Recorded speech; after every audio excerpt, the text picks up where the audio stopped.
Hello ಮಕ್ಕಳೇ, ಹೇಗಿದ್ದೀರಾ ನೀವೆಲ್ಲ? ಈ ದಿನ ನಾನು ಒಂದು ಕಾಗೆ ಕತೆ ಹೇಳ್ತೀನಿ. ಕಾಗೆ ಒಂದು ಸಲಹೆ ಕೊಡುತ್ತೆ. ಅದೇನು ಅನ್ನೋದ್ರ ಬಗ್ಗೆ ಇವತ್ತು ಒಂದು ಕತೆ ಓದಿ ಹೇಳ್ತೀನಿ, ಆಯಿತಾ? ದೊಡ್ಡ ಬೆಟ್ಟದ ತಪ್ಪಲಿನಲ್ಲಿರುವ ಉತ್ತನಹಳ್ಳಿ ಎಂಬ ಪುಟ್ಟ ಹಳ್ಳಿಯಲ್ಲಿ 4 ನಾಯಿಗಳಿದ್ದವು. ಅವು ಒಂದೇ ಕಡೆ ಇದ್ದರೂ ಒಂದನ್ನು ಕಂಡರೆ ಮತ್ತೊಂದಕ್ಕೆ ಆಗುತ್ತಿರಲಿಲ್ಲ. ಸದಾ ಒಂದಕ್ಕೊಂದು ದ್ವೇಷದಿಂದ ಕಚ್ಚಾಡುತ್ತಿದ್ದವು. ಆದರೂ ಅವು ಜೊತೆಯಲ್ಲೇ ಇರುತ್ತಿದ್ದವು, ಜೊತೆಯಲ್ಲೇ ಮಲಗುತ್ತಿದ್ದವು, ಕಚ್ಚಾಡಿಕೊಂಡು ಜೊತೆಯಲ್ಲೇ ತಿನ್ನುತ್ತಿದ್ದವು. ಒಮ್ಮೆ ದೊಡ್ಡ ಬೆಟ್ಟದ ಮೇಲಿದ್ದ ಹಸಿದ ಚಿರತೆಯೊಂದು ಆಹಾರ ಹುಡುಕಿ ಉತ್ತನಹಳ್ಳಿಗೆ ಬಂತು. ಅಲ್ಲಿ 4 ನಾಯಿಗಳನ್ನು ಕಂಡೊಡನೆ ಅದರ ಬಾಯಲ್ಲಿ ನೀರೂರತೊಡಗಿತು. ಅಬ್ಬಾ, ನಾನಿಂದು ಬೆಟ್ಟದಿಂದ ಕೆಳಗಿಳಿದು ಬಂದುದಕ್ಕೆ ಸಾರ್ಥಕವಾಯಿತು. ಒಳ್ಳೆ ಬೇಟೆಗಳೇ ನನ್ನ ಕಣ್ಣ ಮುಂದಿವೆ ಎಂದು ನಾಯಿಗಳನ್ನು ಬೇಟೆಯಾಡಲು ಹೊಂಚು ಹಾಕಿತು. ಅವುಗಳು ಕಚ್ಚಾಡುತ್ತಿದ್ದಾಗ ಚಿರತೆಯ ಅವುಗಳ ಮೇಲೆ ಎಗರಿತು. ದಿಢೀರನೆ ದಾಳಿ ಮಾಡಿದ ಚಿರತೆಯನ್ನು ನೋಡಿ ಹೆದರಿದ 4 ನಾಯಿಗಳು ಒಂದೊಂದು ಕಡೆ ದಿಕ್ಕಾಪಾಲಾಗಿ ಓಡಿದವು. ಓಡಿ ಓಡಿ ಸುಸ್ತಾದ ಒಂದು ನಾಯಿ ಚಿರತೆ ಬಾಯಿಗೆ ಸಿಕ್ಕಿಬಿತ್ತು. ಚಿರತೆ ಅದನ್ನು ಕಚ್ಚಿಕೊಂಡು ಬೆಟ್ಟದ ಮೇಲಕ್ಕೆ ಹೋಗಿ ತಿಂದು ಮುಗಿಸಿ, ಇನ್ನೂ 3 ನಾಯಿಗಳಿವೆ, ದಿನಕ್ಕೊಂದರಂತೆ ಬೇಟೆಯಾಡಿದರೂ ಇನ್ನೂ 3 ದಿನ ನನಗೆ ಆಹಾರದ ಕೊರತೆ ಇಲ್ಲ ಎಂದು ಬೆಟ್ಟದ ಮೇಲೆ ಗೊರಕೆ ಹೊಡೆಯುತ್ತಾ ಆರಾಮವಾಗಿ ಮಲಗಿಕೊಂಡಿತು.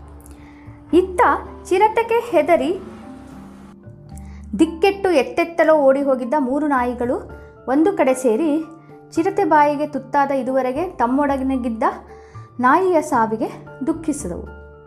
ಆ ಚಿರತೆ ಮತ್ತೆ ಇಲ್ಲಿಗೆ ತಮ್ಮನ್ನು ತಿನ್ನಲು ಬಂದೇ ಬರುತ್ತದೆಂದು ಊಹಿಸಿಕೊಂಡೇ 3 ನಾಯಿಗಳು ಭಯದಿಂದ ನಡುಗತೊಡಗಿದವು.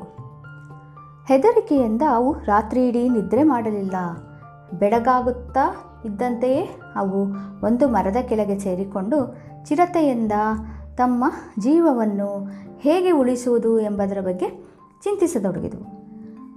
ಈ ನಾಯಿಗಳ ಮಾತುಗಳನ್ನು ಕೇಳಿಸಿಕೊಂಡ ಕಾಗೆಯೊಂದು, ಮೂರ್ಖ ನಾಯಿಗಳೇ, ನೀವು ಕಚ್ಚಾಡುವುದನ್ನು ಬಿಟ್ಟು ಒಗ್ಗಟ್ಟಾಗಿ ನಿನ್ನೆಯೇ ಆ ಚಿರತೆ ಮೇಲೆ ಪ್ರತಿದಾಳಿ ನಡೆಸಿದ್ದರೆ ನಿಮ್ಮೊಡನೆ ಇದ್ದ ನಾಯಿಯು ಬದುಕಿ ಉಳಿಯುತ್ತಿತ್ತು.